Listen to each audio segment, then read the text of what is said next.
Eh bien, bonjour à tous et bienvenue sur cette nouvelle vidéo où on va nouveau parler de Dinosaur. Dinosaur qui a reçu un bon support quand même récemment.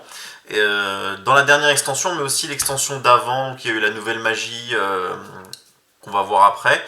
Et un nouveau Evolzar qui est complètement craqué. Donc comme d'habitude, on va construire la decklist ensemble et je vais expliquer pourquoi je joue ces ratios-là. Donc on va commencer tout de suite avec 3 Oviraptor.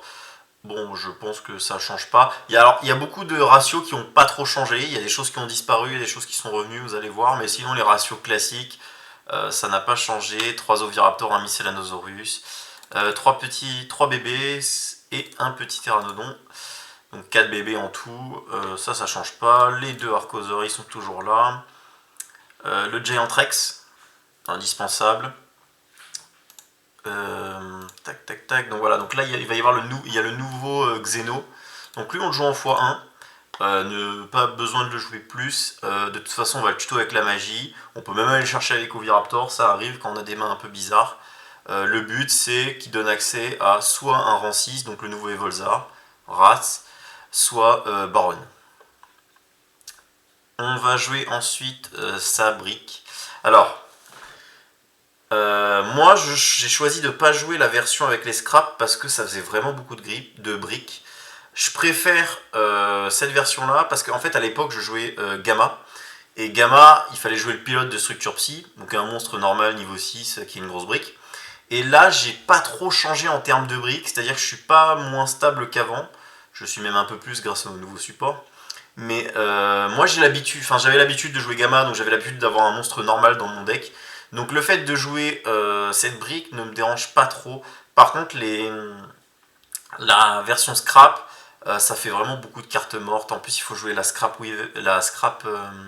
Chimera, qui est une brique. Les Raptors en main de départ, je trouve ça vraiment pas terrible. La moindre interruption, c'est fin de tour. On devient sensible à Nibiru. Enfin, moi, je préfère vraiment la version que je vais vous présenter.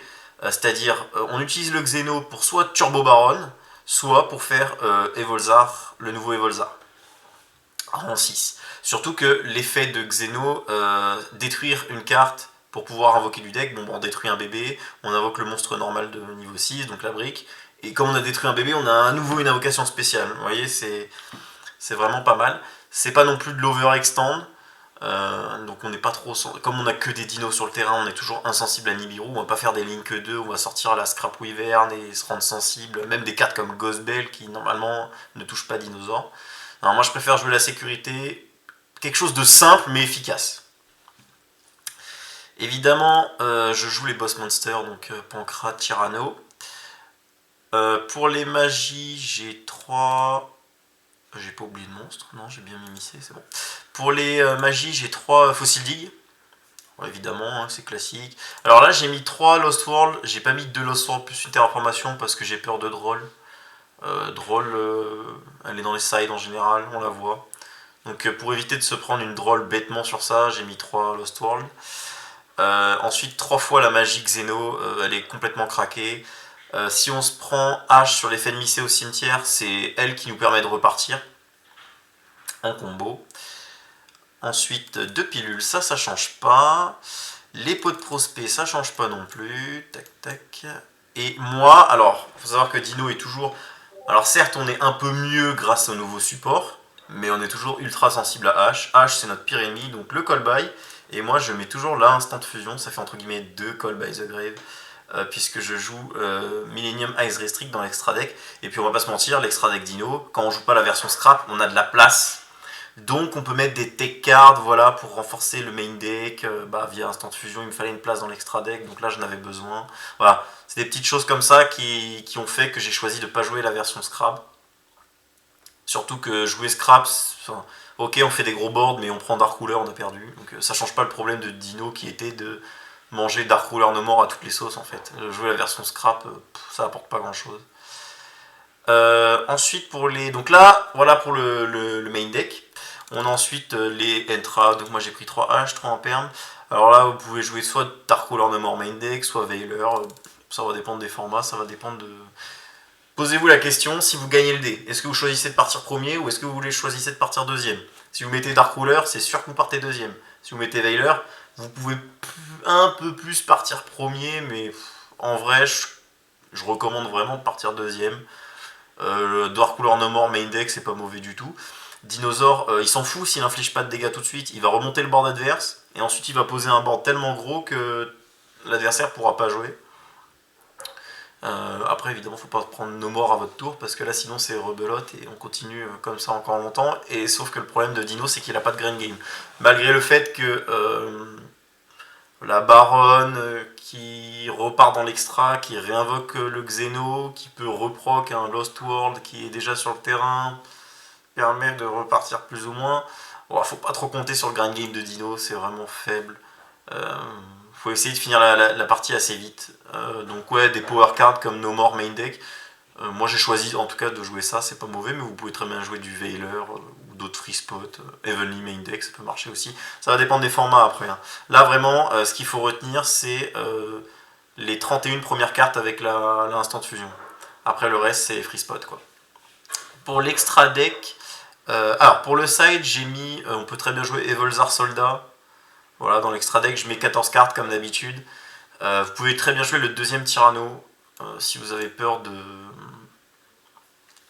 Si vous avez peur de manquer de. Enfin, si pour vous, un ça suffit pas, vous pouvez très bien rajouter le deuxième et cut l'instant de fusion ou le call by, comme vous voulez. Mais moi j'en joue qu'un parce qu'en main de départ c'est pas fou. Sauf si on a pu résoudre la loupe. Si on a pu résoudre notre combo, forcément on aura des dinos dans le cimetière, donc ça devient incroyable. Mais si on se fait interrompre dès le début, vous avez une mauvaise main, vous faites Normoviraptor effet, vous prenez un perm, c'est fin de tour, votre Tyranno en main il sert à rien. Donc moi j'ai voulu limiter ça au max. Donc c'est une carte, ça peut être une carte très bonne comme ça peut être une carte morte, donc j'aime pas les cartes instables comme ça, je les mets au minimum. C'est pour ça que j'en joue qu'un. C'est risqué mais je préfère. L'extra deck, bon ça n'a pas trop changé, l'extra deck, Linkuribo, Secure Gardener, la Charmeuse des Ténèbres, Unicorn pour Turbo Talker, voilà, un petit OTK. J'ai mis Apollousa, comme on a de la place dans l'extra, on spam pas mal le board, encore plus qu'avant avec les nouvelles destructions qu'apporte la magie Xeno et le monstre Xeno. Ça apporte des nouvelles destructions, donc péter des bébés, donc plus d'invocations spéciales, donc plus de spamming de board. Donc Apollousa est beaucoup plus facile à invoquer, enfin elle est plus facile à invoquer qu'avant. Encore une fois, on joue pas les scraps. Hein. Avec les scraps, c'est super simple, mais sans les scraps, c'est un peu plus compliqué. Mais là, ça va. Je la sors de temps en temps. Moi, j'aime bien mettre 2 Evolzar Dolkia parce que bon, bah, je me dis que si je me suis fait remonter le premier board parce que j'ai pris un Dark Ruler qui sortait de nulle part, bah. Dark Ruler No More, on peut pas OTK, on prend pas de dégâts. Donc j'aurai un prochain tour, c'est sûr. Et bah, si je peux pas tuer, il faut que je puisse imposer encore un board.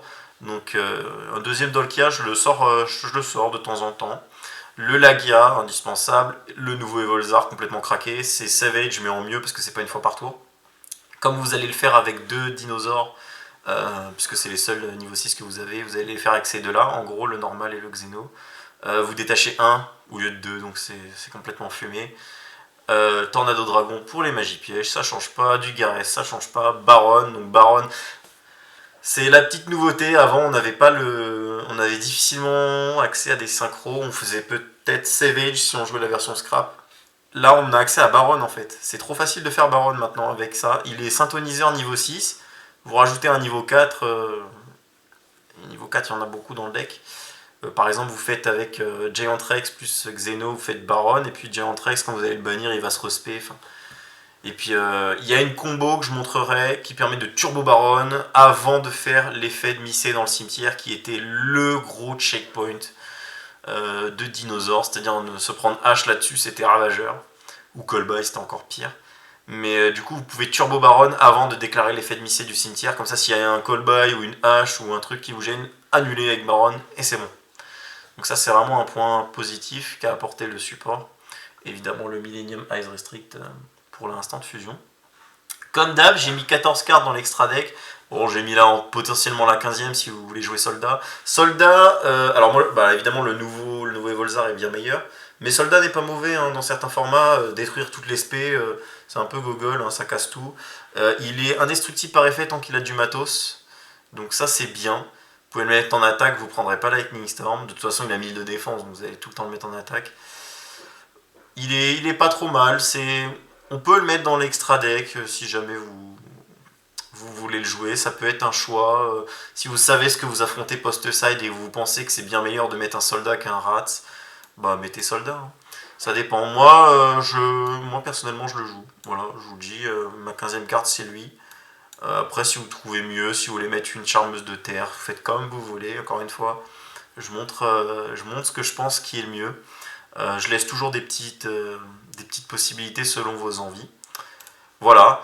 Je vais faire une prochaine vidéo sur les combos justement que j'ai trouvé. Il y a des nouvelles combos maintenant avec ces nouvelles cartes. Donc le Turbo Baron, etc. etc. N'hésitez pas à me dire ce que vous en pensez de la decklist dans les commentaires. On se retrouve très prochainement pour la prochaine vidéo sur les combos.